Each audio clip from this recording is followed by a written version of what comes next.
Delhi liquor policy scam కేసులో MLC కవిత ED custody నేటితో ముగుస్తుంది. What next? కోర్టు ఏం చెప్పబోతోంది? ED custody పొడిగిస్తారా? కవితకు రిమాండ్ విధిస్తారా? పూర్తి అప్డేట్స్ ఢిల్లీ నుంచి మా కరెస్పాండెంట్ వెంకటేష్ అందిస్తారు.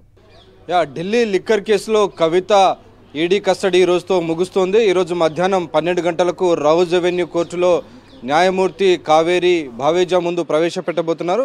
సో మొత్తానికి 6 రోజుల కస్టడీ నిన్నటితో పూర్తయింది. సో ఇది 7వ రోజు.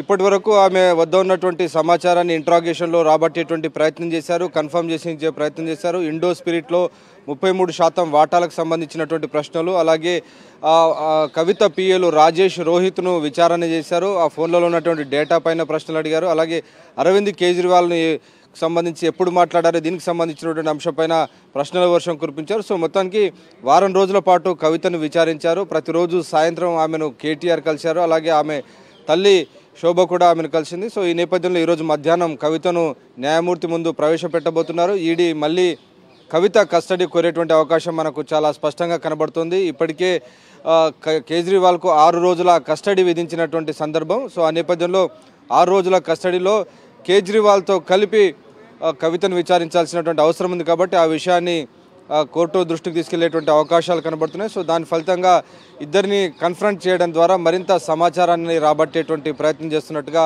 క్లియర్గా మనకు సమాచారం అవుతుంది. బహుశా ఇప్పటికీ 7 రోజులు పూర్తయింది కాబట్టి మరికొన్ని రోజుల పాటు, మరొక వారం రోజుల పాటు కస్టడీ కోరే అవకాశం ఉన్నప్పటికీ 4-5 రోజులైతే డెఫినెట్గా కవితను మళ్ళీ ఈడీ కస్టడీకి అవకాశం మనకు కనబడుతుంది. ఆ తర్వాత ఆమెను జ్యుడిషియల్ రిమాండ్కు పంపించేటువంటి అవకాశాలు కనబడుతున్నాయి. ఇప్పటికే కేజ్రీవాల్ కూడా ఈడీ కస్టడీలో ఉన్నారు కాబట్టి వీరిద్దరే ఈ కేసులో కింగ్ పిన్గా ఈడీ అభివర్ణిస్తుంది.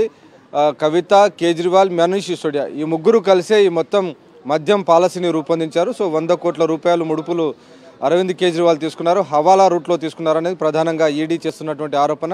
సో ఆ నేపథ్యంలోనే కవితను, కేజ్రీవాల్ను కలిపి ఏ సందర్భంలో దీనికి సంబంధించినటువంటి ట్రాన్సాక్షన్స్ జరిగాయి, ఎలా జరిగాయి, హవాలా ట్రాన్సాక్షన్కి సంబంధించినటువంటి వివరాలు కొంత సేకరించాయి.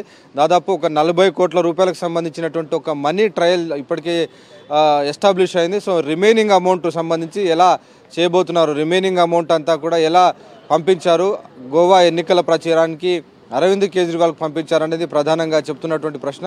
సో ఈ నేపథ్యంలో దీనికి సంబంధించినటువంటి అన్ని విషయాలు రాబట్టాలి కాబట్టి అరవింద్ కేజ్రీవాల్ను, కవితను ఇద్దరిని కలిపి విచారణ చేయాలనేది ప్రధానంగా ఈడీ ఉద్దేశంగా కనబడుతుంది. అలాగే ఇంకోవైపు హైదరాబాద్లో కవిత బంధువుల ఇళ్లలో కూడా ప్రస్తుతం రైడ్స్ జరుగుతున్నాయి. సో ఆ రైడ్స్లో కూడా ఏమైనా సమాచారం వస్తుందా లేదా అన్నది మనం చూడాలి. కవిత భర్త అనిల్ ప్రధానంగా ఈ కేసుకు సంబంధించినటువంటి సంపాదించినటువంటి అక్రమ సొమ్ముతో భూములు కొన్నారు, ఫీనిక్స్ ద్వారా భూములు కొన్నారని ఈడీ గతంలో ఛార్జ్ షీట్లో పెట్టినటువంటి పరిస్థితి మనం చూసాం. కాబట్టి ఆ కవిత బంధువుల ఇళ్లలో ప్రస్తుతానికి రైడ్స్ కొనసాగుతున్నటువంటి నేపథ్యం. సో మొత్తానికి ఈ కేసుకు సంబంధించినటువంటి కీలక దశకు ప్రస్తుతం చేరుకున్నటువంటి నేపథ్యంలో సో ఎనీ టైం దీనికి సంబంధించినటువంటి ఒక బ్రేక్ త్రూ సాధించే దిశగా ఈడీ ప్రయత్నం చేస్తుంది. సో ఆ దిశగా ఇప్పటికే కేంద్ర ప్రభుత్వ సంస్థ అయినటువంటి ఎన్ఫోర్స్మెంట్ డైరెక్టరేట్ దీనికి సంబంధించి ఇప్పటికీ చాలా వరకు క్లియర్గా సమాచారాన్ని సేకరించిన నేపథ్యంలో వీరిద్దరిని విచారించడం ద్వారా